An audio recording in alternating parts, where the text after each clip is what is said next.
اسلام میں نبی اور رسول کون ہیں اور ان میں کیا فرق ہے، آئیے جانتے ہیں۔ نبی اور رسول میں شرعی اعتبار سے دیکھیں تو کافی فرق ہے۔ رسول کا مرتبہ نبی سے بڑا ہوتا ہے۔ ہر رسول پہلے نبی ہوتا ہے اور پھر رسول کے مرتبے کو پاتا ہے، مگر ہر نبی رسول نہیں ہو سکتا۔ یہی وجہ ہے کہ دنیا میں 1,24,000 سے زیادہ نبی آئے لیکن رسول صرف 313 ہوئے۔ یہ تو ہوئی مرتبے کی بات۔ اب آئیے جانتے ہیں کہ نبی کون ہیں اور ان کو اللہ نے کون سے کام سونپے تھے اور رسول کے بارے میں کیا بیان کیا گیا ہے اور ان کے سپرد کون سے احکامات کیے گئے۔ نبی وہ ہے جنہیں اللہ نے ہدایت دے کر بھیجا اور جنہیں اللہ نے بہت سے راز بتائے اور ان کی طرف وحی بھیجی، مگر انہیں اللہ نے صرف تبلیغ کرنے کا حکم دیا۔ جیسا کہ کچھ علماء کا اتفاق یہ بھی ہے کہ نبی جو بھی ہوئے ان کا مقصد صرف اور صرف پہلے کی ہی شریعت کو ماننا اور اسی کو آگے بڑھانا تھا۔ رسول وہ ہیں جنہیں اللہ نے وحی کے ذریعے یا خود کلام کر کے یا کتاب کے ذریعے ہدایت دی اور ساتھ ہی انہیں قوم کے لوگوں کو راہ راست پر لانے کا حکم دیا۔ انہیں تبلیغ کا کام سونپا گیا، وہ اس قوم کو جس میں انہیں بھیجا گیا ہے اسے صحیح راستے پر لائے اور اللہ کی بتائی ہوئی شریعت کو لاگو کرے۔ رسول جب بھی بھیجے گئے یا تو اللہ نے انہیں نئی شریعت کے ساتھ بھیجا یا انہیں کتاب عطا کی، پھر انہیں تب بھیجا جب کسی شریعت میں پوری طرح سے بگاڑ پیدا ہو گیا اور وہ قوم پوری طرح سے اللہ کی راہ سے بھٹک گئی۔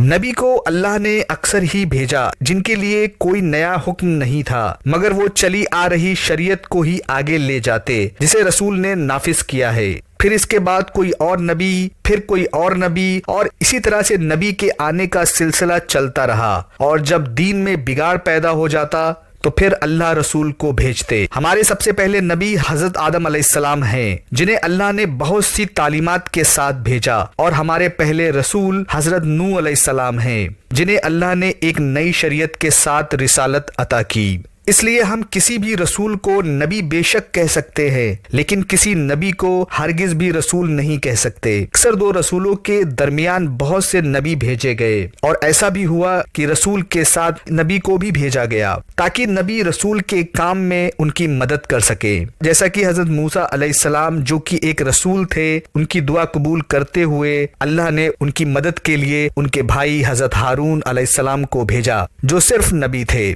اللہ کے یہ سب محبوب بندے ہوتے ہیں جو بڑی ہی ایمانداری سے اللہ کا پیغام لوگوں تک پہنچا دیتے ہیں، یا مرتبہ اللہ جسے چاہتا ہے اسے عطا کرتا ہے۔ کوئی انسان اپنی محنت، کوشش یا نسب سے نبی یا رسول نہیں ہو سکتا۔ دنیا کا کوئی بھی انسان کسی نبی کے برابر نہیں ہو سکتا۔ اگر کوئی آدمی ایسا کہے تو وہ کافر ہے۔ انسانوں کی ہدایت کے لیے جو نبی یا رسول تشریف لائے وہ انسان اور مرد تھے، کوئی عورت نبی یا رسول نہیں ہوئی۔ اللہ جو حکم ہمارے لیے بھیجتا ہے نبی اور رسول اسے بیان فرماتے ہیں اور خود بھی اس پر عمل کرتے ہیں۔ اللہ نے ہر قوم میں، ہر ملک میں اپنے نبی اور رسول بھیجے۔ قیامت کے دن کوئی قوم یا نہیں کہہ سکے گی کہ ہماری ہدایت کے لیے نبی نہیں آیا۔ جس کی قسمت میں ایمان لکھا جا چکا تھا وہ مومن ہوئے۔ نبوت و رسالت کا سلسلہ حضرت محمد صلی اللہ علیہ وسلم پر ختم ہو گیا۔ آپ کے بعد اب کوئی نبی یا رسول نہیں آئے گا۔ اگر کوئی انسان اپنے نبی ہونے کا اعلان کرے یا یہ عقیدہ رکھے کہ حضرت محمد صلی اللہ علیہ وسلم کے بعد بھی نبی یا رسول آ سکتا ہے یا آئے گا تو ایسا انسان کافر ہے، کیونکہ قرآن میں اللہ نے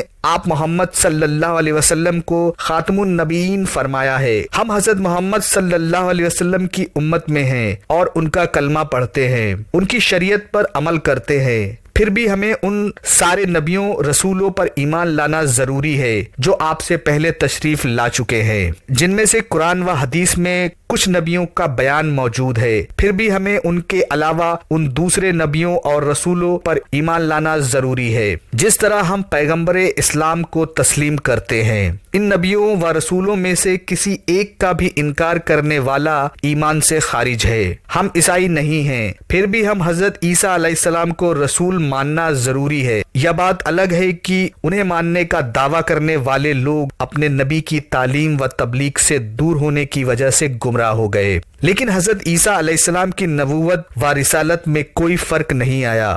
وہ اب بھی نبی ہیں اور حضرت عیسیٰ علیہ السلام قیامت کے قریب واپس دنیا میں آئیں گے، یا مسلمانوں کا عقیدہ ہے۔ اسی طرح ہم یہودی نہیں ہیں، پھر بھی ہم حضرت موسیٰ علیہ السلام کو اللہ کا نبی و رسول مانتے ہیں، بھلے ہی آج ان کی قوم گمراہ ہو چکی ہو۔ ہمیں اللہ کے ہر نبی و رسول پر ایمان لانا ضروری ہے۔ سارے نبیوں رسولوں نے لوگوں کو ایک اللہ کی طرف بلایا۔ ایسا نہیں ہونا چاہیے کہ ہم اپنے نبی کے علاوہ دوسرے نبیوں کو کم سمجھیں۔ ہمارے لیے حضرت محمد صلی اللہ علیہ وسلم کی شریعت پر عمل کرنا اور ان کی سنتوں پر اپنی زندگی گزارنا لازم ہے، کیونکہ آپ کی فرما برداری کرنا اللہ کی فرما برداری کرنا ہے۔ اللہ ہم سب کو رسولوں و نبیوں کے فرمان پر، ان کے بتائے راستے پر چلنے کی توفیق دے، آمین۔ ویڈیو لائک اور شیئر کریں۔ چینل کو سبسکرائب نہیں کیا ہے تو ضرور سبسکرائب کریں۔